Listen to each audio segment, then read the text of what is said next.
7 साल 9 महीने तक इस वॉलेट ने कुछ भी नहीं किया। फिर एक ही रात में इसने 2,931 बिटकॉइन यानी लगभग 18 करोड़ 80 लाख डॉलर एक ऐसे पते पर भेज दिए जिसकी पहचान कोई नहीं कर सका।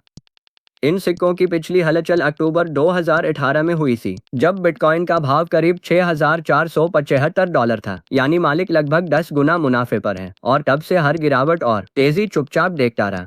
इस लेन-देन को ट्रैकिंग प्लेटफॉर्म आर्खेम ने पकड़ा और विश्लेषण खाते ऑनचेन लेंस ने सामने रखा। पहुंचने के बाद सिक्के नहीं हिले, कोई नहीं जानता कि वह कौन है और क्यों अभी जागा। विश्लेषक याद दिलाते हैं कि ऐसे ट्रांसफर कभी कभी बिक्री से पहले होते हैं, पर यह कोई नियम नहीं है। पिछले साल भी एक इकाई ने 14 साल की खामोशी के बाद 8 अरब 70 करोड़ डॉलर के बिटकॉइन हिलाए थे।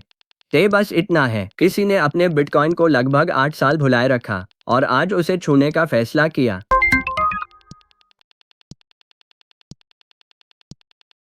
ब्रिटिश सरकार ने 54 वित्तीय संस्थाओं को अपने बाजार ब्लॉकचेन पर फिर से खड़े करने के काम पर लगा दिया है। ब्रिटिश ट्रेजरी ने टोकनाइजेशन टास्क फोर्स पेश किया, जिसमें ब्लैक रॉक, गोल्डमैन सैक्स, JP Morgan, Morgan Stanley, HSBC और यूबीएस शामिल हैं, जिसे लंदन का वित्तीय क्षेत्र समर्थन दे रहा है।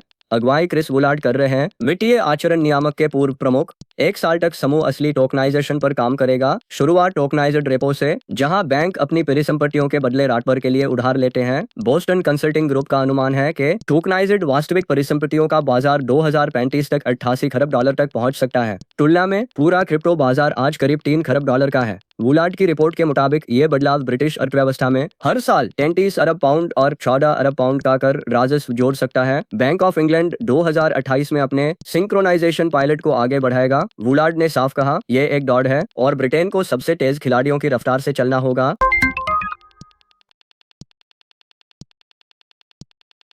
जापान के सबसे बड़े वित्तीय समूहों में से एक ने ठीक वही ब्लॉकचेन छोड़ दी जो बैंकों के लिए बनाई गई थी।